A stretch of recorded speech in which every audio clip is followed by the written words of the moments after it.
एक एम्बुलेंस आकर रुकती है, तभी एक महिला जिसके बाल बिखरे हुए हैं, आंखों में आंसू भरे हुए हैं, पैरों में चप्पलें नहीं है, नंगे पैर बेतहाशा दौड़ते हुए उस एम्बुलेंस का दरवाजा खोलती है और दरवाजा खोलकर उसमें लेटे हुए व्यक्ति को बार बार कहती है कि तुम खड़े हो जाओ, तुम खड़े हो जाओ, तुम मुझे छोड़कर ऐसे नहीं जा सकते, तुम मुझे छोड़कर ऐसे नहीं जा सकते। तुमने वादा किया था कि तुम लौटकर वापस आओगे और मेरे बच्चों को और मुझे पहले वाले तरीके से अपना लोगे, तुम मेरा साथ बीच राह में नहीं छोड़ सकते।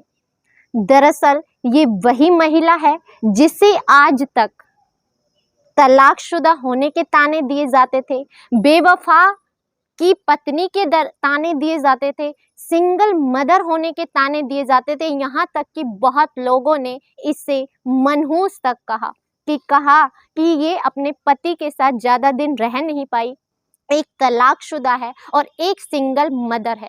इन सब तानों के बावजूद भी वो टूटी नहीं, उसने अपनी हिम्मत बनाए रखी, अपने बच्चों को संभाला और आज जब अंतिम यात्रा है उसके पति की, तब वो सब कुछ भूल करके उस पति के लिए ये कह रही है कि तुम मुझे छोड़कर नहीं जा सकते।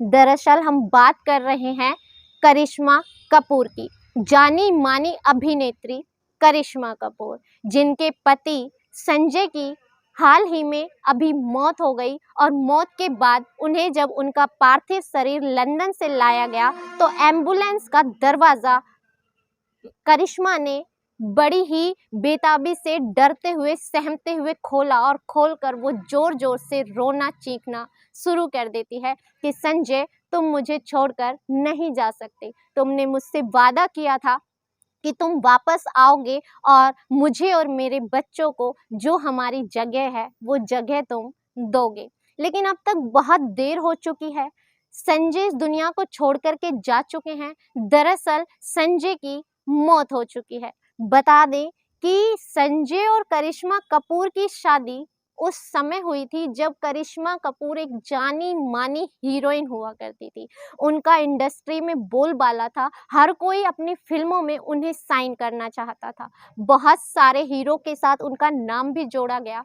लेकिन इन्होंने एक बिजनेसमैन संजय से शादी की। संजय कपूर से जब इनकी शादी हुई तो ये उनकी दूसरी पत्नी थी। सब कुछ ठीक चलता रहा। 2003 में दोनों की शादी होती है, इनके 2 बच्चे होते हैं, समायरा और कियान। और 2011 में जब कियान होता है तो 2014 में दोनों का तलाक हो जाता है। तलाक की वजह थी प्रिया सचदेवा।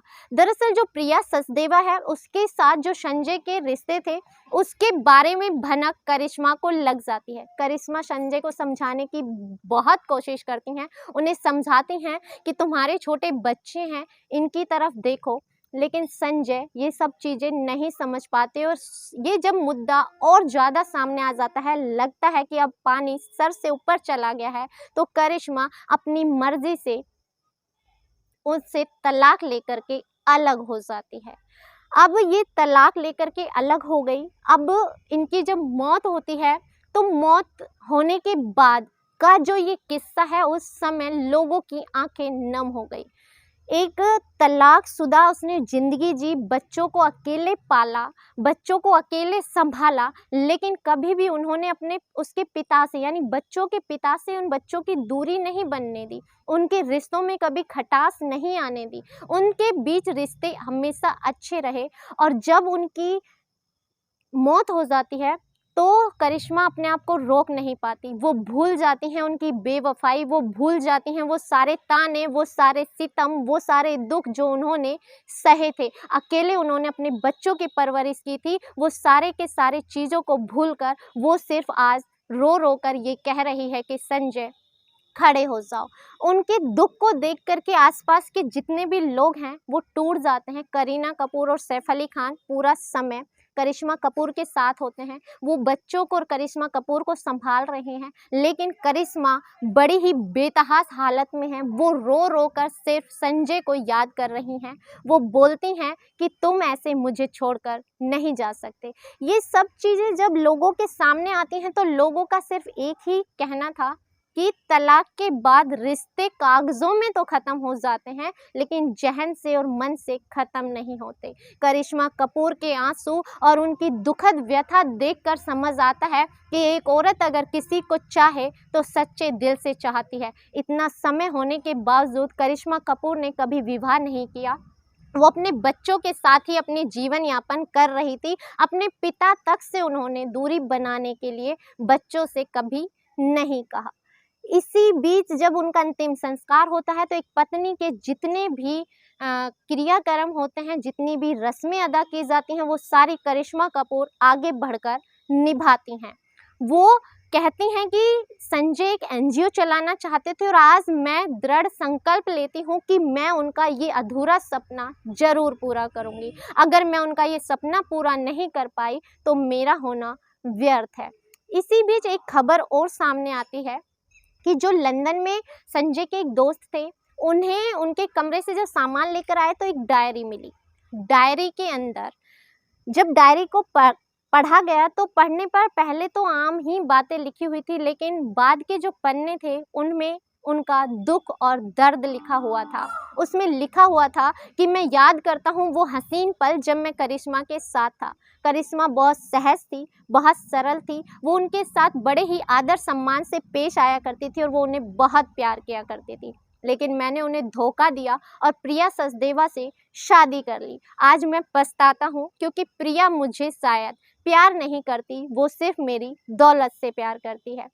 लेकिन शायद किसी ने कहा है कि जैसी करनी वैसी भरनी। मैंने उससे बेवफाई की, शायद इसीलिए मेरे जीवन में बेवफाई आई। लेकिन मैं उन सारे हसीन पलों को याद करता हूँ और मौका मिलेगा ज़िंदगी में तो मैं करिश्मा से अपनी गुनाहों की माफ़ी मांगना चाहता हूँ।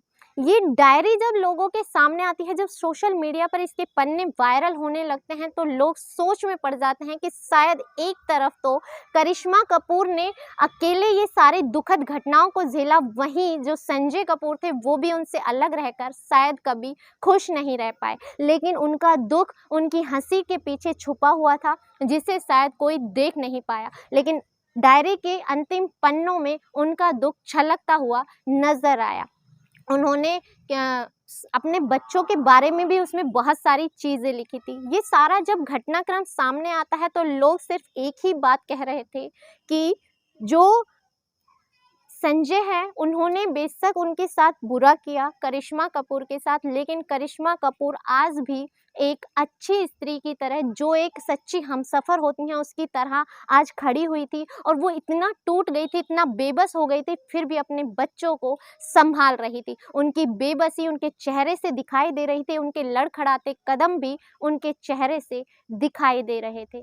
इस सारी कहानी को सुनाने का उद्देश्य आपको दुखी करना, परेशान करना या आपकी भावनाओं को ठेस पहुंचाना नहीं है, बल्कि जागरूक करना है कि इस वक्त में जहां बेवफाई के किस्से मशहूर होते हैं, वहीं पर करिश्मा कपूर जैसी स्त्रियां भी हैं जो पति से तलाक होने के बावजूद उनके साथ जो दिल का रिश्ता था उसे नहीं तोड़ पाई, और जब गम की घड़ी पड़ी वो उन्हें छोड़कर चले गए तो वो बेतहाशा अपने आप को टूटता हुआ महसूस कर रही थी। इसी के साथ इजाज़त दीजिए, स्वस्थ रहिए, सतर्क रहिए। जय हिंद, जय भारत।